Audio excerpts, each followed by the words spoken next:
kuna wacan daawada meel walba oo joogto waxaad ku soo dhawaataa janaan kale waaye filmis oo hadaan kale ku soo gudbiya warbixino la xiriira arrimaha Bollywoodka. warbixintana maanta waxaan ku soo qaadanaynaa xidigada Bollywoodka ka xamaasha iyo mar ay dhacday in mushaar ay ku shaqeeyeen oo ay film ku sameeyeen.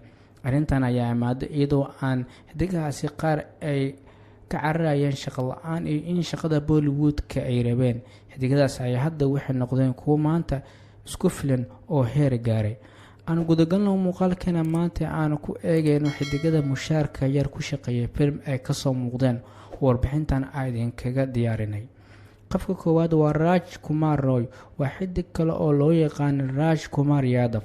waa xidig lagu xasuusto filmadiisa kala ah Made in China, Stree iyo Kai Buje. shaqadiisa sare ee filimka Shahid uu ka qabtay wuxuu ku qaatay 20 leeg oo kaliya.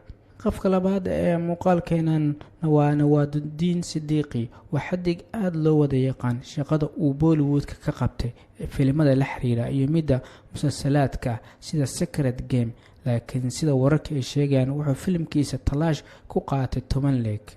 qofka saddexaad warbixintana waa Vicky Kaushal. xidigan ayaa lagu garan og yahay filimadiisa Sanju iyo Yuri The Surgical Strike, waana kuwa guul waaweyn gaareen box office-ka. sidoo kalena jalin sare ayuu ku soo bandhigay filimka Mazan, laakiin wuxuu ku qaatay 10 leeg.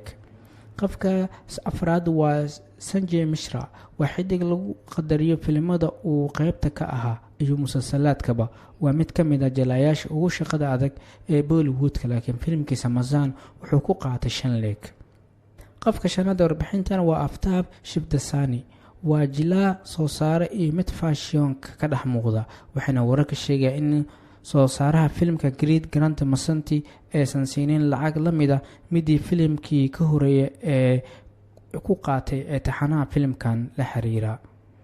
qofka lixaadna waa R Madhavan, waxaa caan noqday doorkiisa Farhan ee filimkii Three Idiots, laakiin wuxuu film sameeyaha gacanta u geliyay lacag dhan 50 leeg oo kaliya.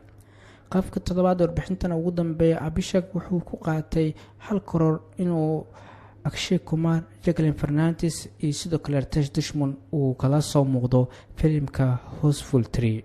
inta ayaan ku soo xiraynaa muuqaalkeena aan kaga hadlaynay aktarada lacag yar ku qaatay ama mushaar yar ku qaatay film ay ka soo muuqdeen. haddii warbixintan aad ka heshana la wadaag asxaabtaada.